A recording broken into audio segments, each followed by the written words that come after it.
ايه اول حاجة بتيجي في بالك لما تسمع كلمة ريمونتادا؟ ايوه، هو الماتش ده. ماتش بسببه فهمنا معنى مصطلح ريمونتادا وابتدينا نستخدمه من بعدها على طول، وعشان كده المباراة دي هي اجمل ريمونتادا في تاريخ كرة القدم. ده من وجهة نظري يعني. انت كمان اكيد ليك وجهة نظر. قولي في الكومنتات ايه احلى ريمونتادا انت شفتها، واستعد كده واتفرج معايا على ريمونتادة برشلونة على باريس بشكل ملخص بطريقتي الخاصة طبعا، وده في سلسلة ايه اللي حصل في الماتش ده.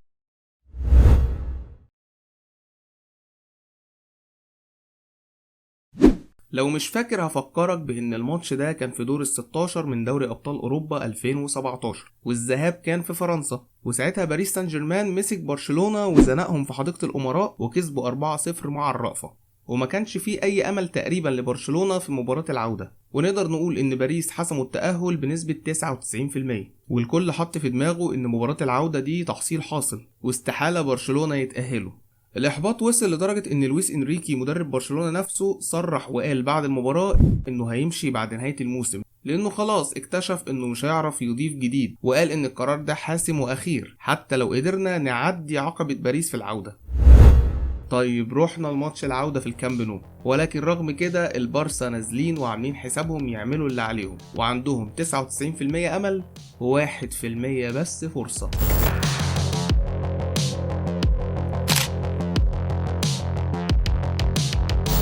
تشكيلة البارسا كانت هجومية، اصل مفيش وقت يضيعوه، دول محتاجين 4 تجوان للتعادل و5 عشان التأهل. الماتش بيبدأ خلاص، ويا ترى هيحصل ايه المرة دي؟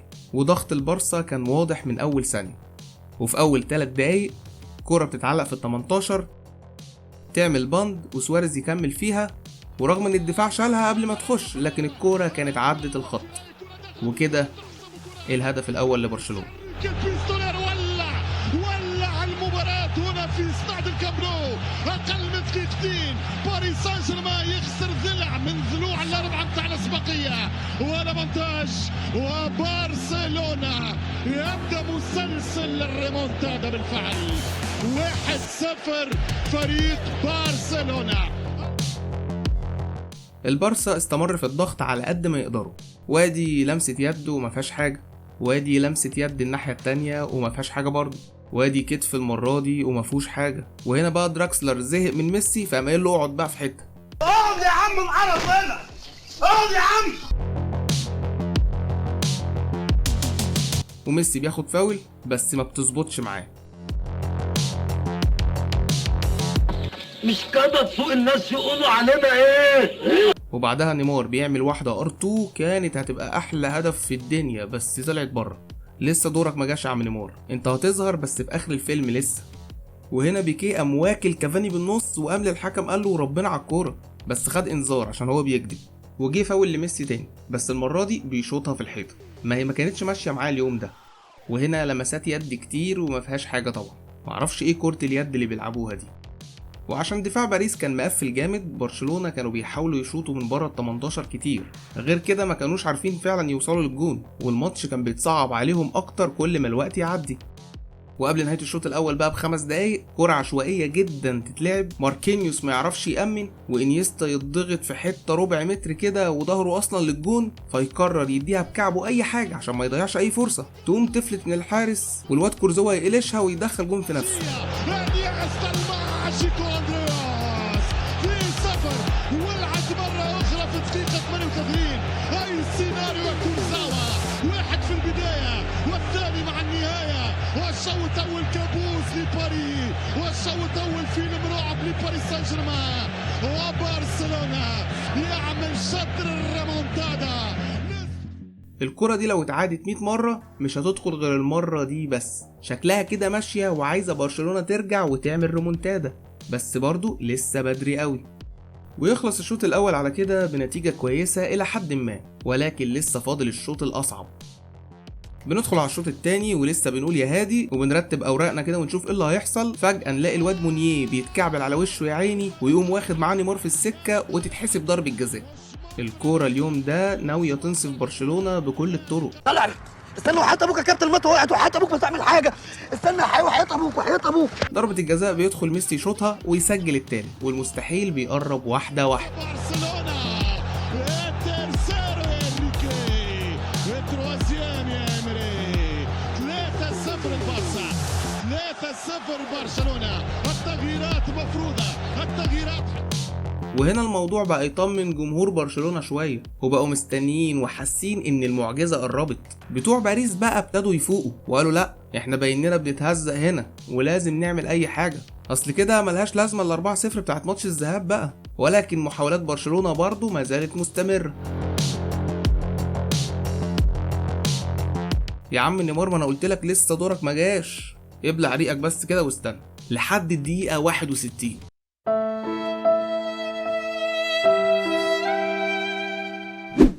كرة خطيرة وجول كافاني. كافاني السفاح، البيستوليرو إديسون البطيخة وليس بطيخة. كافاني ما طلعش بطيخة رجالة، كافاني ما طلعش بطيخة رجالة.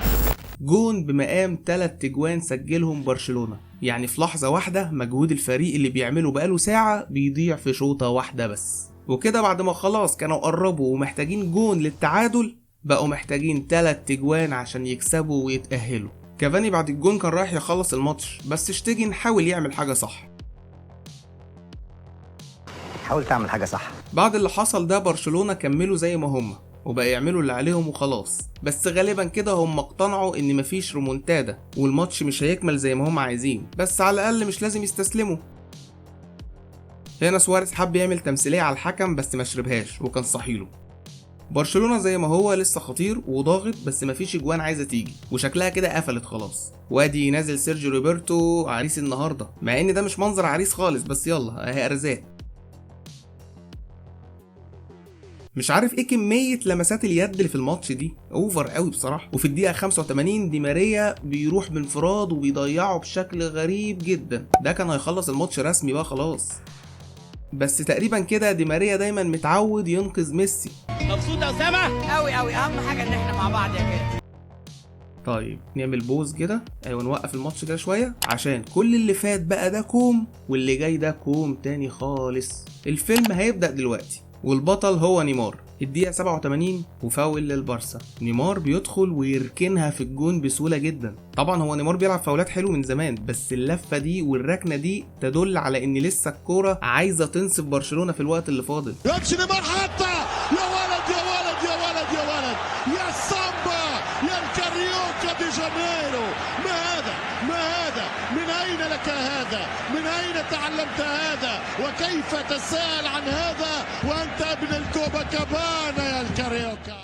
طب برضه جون مش هيقدم ولا هيأخر. المهم بعد السنتارة برشلونة بياخدوا الكورة وميسي يعمل صاروخ خرافي من نص الملعب لسواريز اللي في ال18، وسواريز هنا استغل ان ماركينيوس لازق فيه وقام مستموت فيها، بس هو ولا كأنه حد اداله طلقة في رقبته.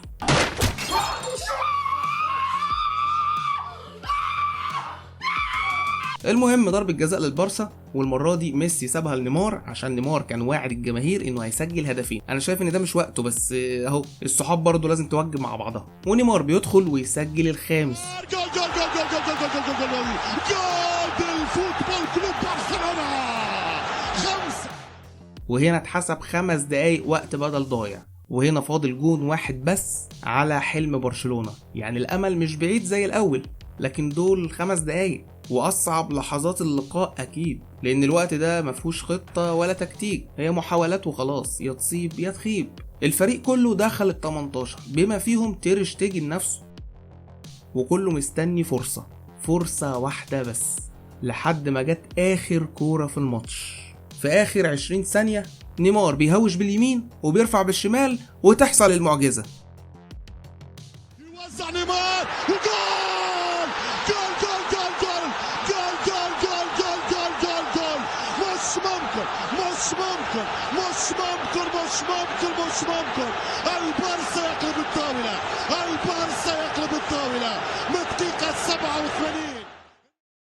ريمونتادا جميلة اتحققت في 7 دقايق بس، وعشان كده الماتش ده اتكتب في التاريخ وبقى من احسن السيناريوهات اللي عدت على الكورة، وبسببه بقينا متعودين على اي كامباك ممكن يحصل، وتأكدنا ان الكورة ما فيهاش مستحيل. والاهم من ده ان احنا عرفنا يعني ايه كلمة ريمونتادا. اتعملت كتير قبل كده، بس ده اول فريق يعمل ريمونتادا بالشكل ده والسيناريو ده. يعني برشلونة هو اللي بدأ الحكاية، ومن ساعتها كل الفرق بتعمل عليه هو ريمونتادات. الهدف الثالث مانولاس لم تكشف عن الكامل وبابا جول. ليه بقى العكنانه في وسط الاجتماعات؟ يلا طباخ السم دايما بيدوقوا. المهم انت ما تنساش تقول لي رايك في الكومنتات لو الفيديو عجبك، وتعمل لايك وسبسكرايب للقناة، واستنى مني كل جديد. يلا اشوفكم على خير.